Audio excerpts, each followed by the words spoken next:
welcome to Reality Check. If you are new here, I'm your host, Rochelle.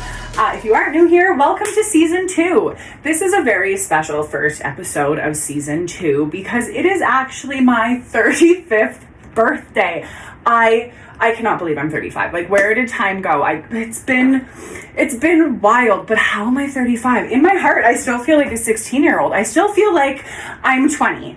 Anyways, this is the new season where we're going to talk more about things, ask ourselves some questions that maybe we haven't thought about before, or maybe that we weren't wanting to ask because they were a little bit hard, but we're going to dive into things. And with that, I have taken some notes about turning 35 because while I'm okay with it, like I've really been enjoying my 30s, this was definitely not the plan that I had at all. This was so not the plan. Honestly, when I was 16, I thought that by 25, I would have my whole life figured out. I would be married, I would have a super stable career, I would have at least 2 kids, and I would be living somewhere with the white picket fence, owning my own property, and that's not the case at all. Not even close. Don't get me wrong, I absolutely love the life that I have right now. I do have the man that I was wishing for on my birthday candles. He's amazing. I love him so much. And there is someone out there who calls me mom, and I live in Edmonton, and I have this great house that I get to garden in, and there's a pool in my backyard that, as you guys know, if you follow me on social media, you have seen me jumping in and swimming in, and I get to grow pumpkins. Like, there's not one thing about this that I don't love. It's just not what I thought that I would be doing at 16. This is not what 16-year-old Rochelle thought my life would be like, because here I am, unemployed and starting over again. So sure, I have the man. There is someone out there who calls me mom, and I love that so much. I have a dog. That's pretty cool. So like, I'm a mom in a different way. I have fur babies. I have 2 cats. And so there are things about my life that are great, but this was not what I thought it was going to be. And it's so hard because I don't know what to do with this whole feeling of, what do you do when your life isn't where you have thought it should be for the last 20 years?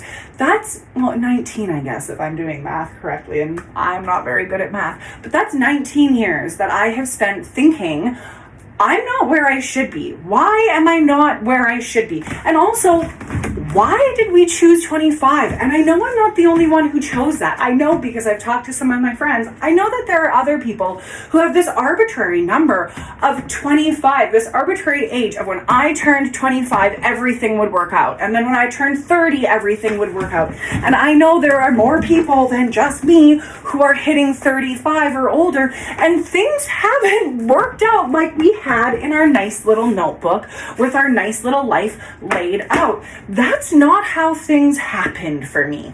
Not even slightly.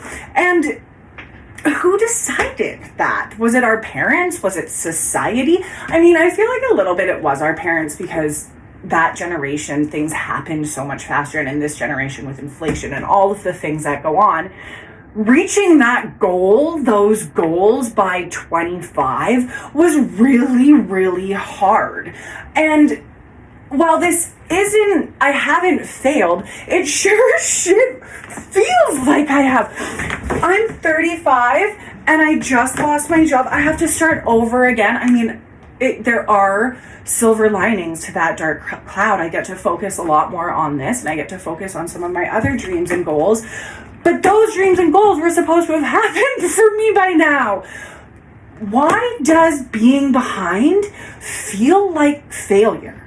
Why am I sitting here going, even when we all know that J.K. Rowling and all of those other people started over again when they were 35, 40, 45, whatever. But why, for me, why am I sitting here going, I've somehow failed?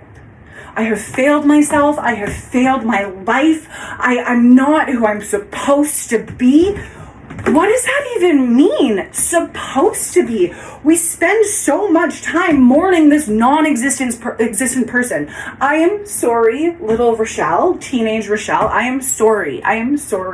But I'm not the person you thought I was, and she doesn't exist. Maybe in a parallel universe, there is a universe where my dad didn't die, and I wasn't in an abusive relationship, and I didn't have a secret baby, and 16-year-old Rochelle got everything she wanted. But unfortunately, in this life, my dad died when I was 16. Didn't see that one coming. I had to give away my firstborn child.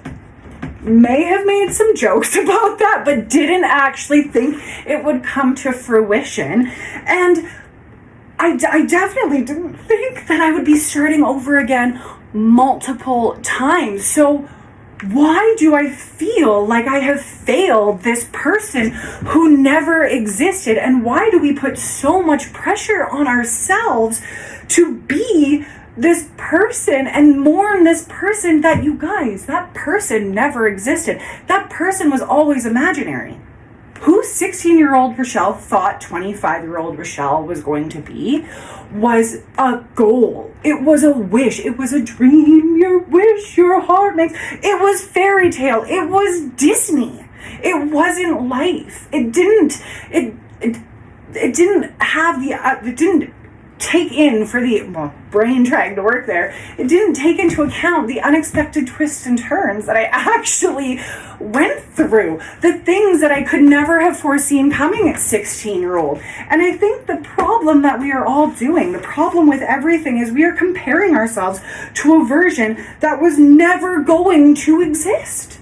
I'm sorry, but the person that you, and for anyone out there who did get everything they wished when they were 16, and I don't mean this in a sarcastic way, that's amazing, good for you, but for the rest of us common peasant folk, that's not how it happened, because life throws you curveballs. And maybe you did get everything that you had in this imaginary checklist when you were 25, but I can guarantee you didn't get every single thing, because that checklist was imaginary.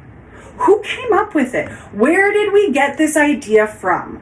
At what point? Like, because I don't know. I wasn't taught it. It's just something I felt from forever, from the minute I was in my teenagers, from the minute I was starting to think. Maybe it was because of all those fucking planning classes that we had.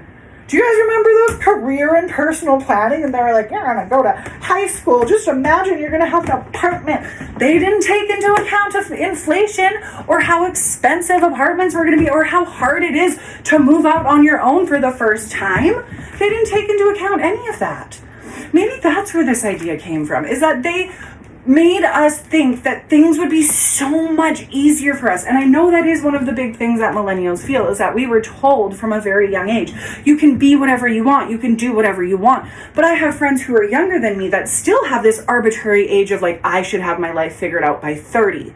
It doesn't matter whether it's 25 or 30. Why do we have this arbitrary age where we have to have it all figured out? And when we hit that age and we haven't have it figured out, why are we upset with ourselves?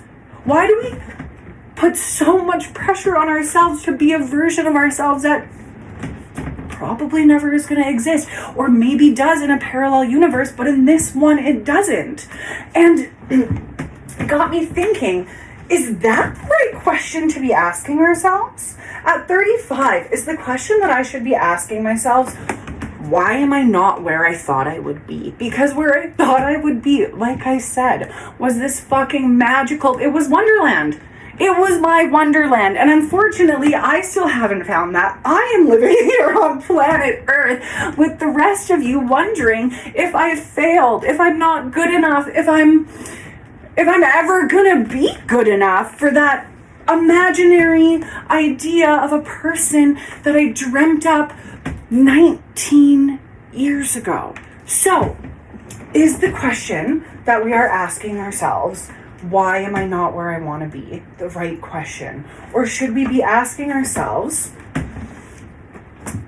if 16-year-old me met me today, would she be proud of me? Because while I don't have that white picket fence, and I didn't have a big extravagant wedding, and I don't have a kid on my hip right here, I do have such a wonderful life. I have a dog that there's more fur in my life. I have more fur in my house than I need. I could make millions of fur coats without having to do anything. I have 3 animals that absolutely unconditionally love me. I have a man that I'm pretty sure I wished for many times on top of that birthday cake when I was blowing out candles. Many times. I have a home, like I said, that I get to build, for a life that I get to build still. And I'm sitting here wondering why I'm not the person I want to be, instead of going, man, 16-year-old Rochelle would think I'm pretty badass. Look at me sitting on the internet talking about my feelings. Look at me trying to help other people in the world with a podcast. Putting my booty on the internet, shaking it for everyone to see. I think we also forget to celebrate all of the things that we've gone through to get to the person that we are today. Like, 16-year-old me would be so proud of the fact that she was able to survive after all of the loss and all of the things that she's been through. And I wouldn't be this Rochelle if I didn't go through those things. So why do I have such a sense of failure when really I've been through so much to get to who I am? And why do we all do that to ourselves? Why do we all think that, and maybe it's not all of us, but I feel like maybe it's some of us, why do some of us think that we aren't who we thought we would be? So everything we've done, everything we've gone through, everything we've accomplished just doesn't matter? Like, think about your life. Think about 16-year-old you. Think about how proud they would be of everything you had to endure and everything you had to go through and all of the struggles and all of the accomplishments that you went through to get to where you are now. So again, is the question that we're asking really the right one? I think that we all need to stop asking ourselves, why am I not where I want to be? And start asking ourselves, if 16-year-old you met you today, would they think you're pretty excuse me. If 16-year-old you met you today, would they think you're pretty kick-ass? Because I think I would be I think 16-year-old me would just be absolutely blown away. So I'm going to leave you with this, guys, after our first episode, and this is so exciting. Thank you so much for taking the time to do this with me, and yay for my 35th birthday, and yay for not knowing what the hell I'm doing. I'm so glad there are so many of us who are also not knowing what we're doing. But the moral of the story is that that's okay, because you're asking yourself the wrong question. You shouldn't be asking, are you where you want it to be? But ask yourself, would 16-year-old you be proud of you? Remember, guys, reality check yourself before you reality wreck yourself. And thank you so much for taking the time and the space to ask these questions with me. Have a great day.